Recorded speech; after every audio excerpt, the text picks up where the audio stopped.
minum obat painkiller. Ternyata Kartika alergi sama obat painkiller tersebut.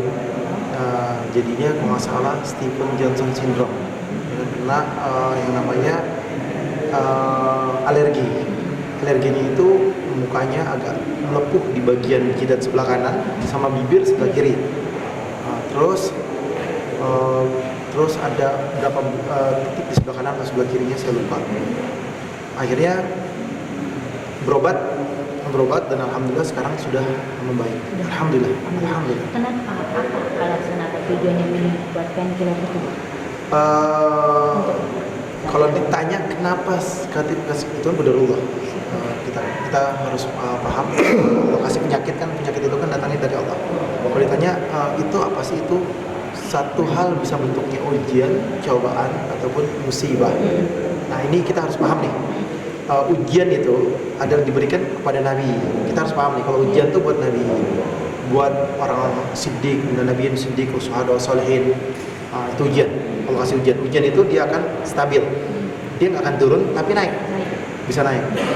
Kalau cobaan itu akan turun, ya kan?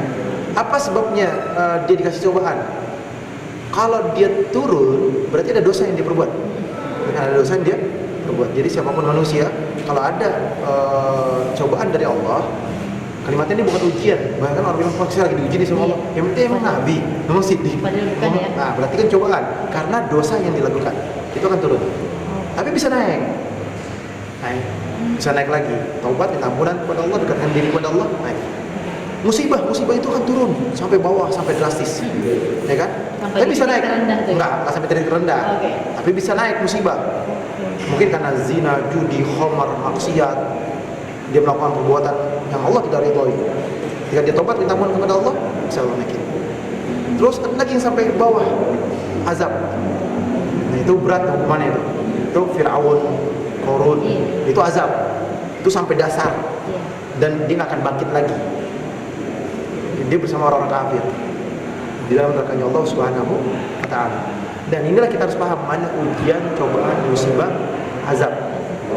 Nah ada yang bilang, ada orang LGBT, itu perbuatan yang berlebihan, bisa jadi musibah, bisa jadi azab. Kena HIV, kena ini itu, kalau dia nggak bertobat kepada Allah, celaka dia. Ada lagi orang yang melampaui batas. Pokoknya kalau udah melampaui batas, sebagaimana Allah berfirman dalam Al-Quran, melampaui batas itu akan terjadi sebuah kehancuran.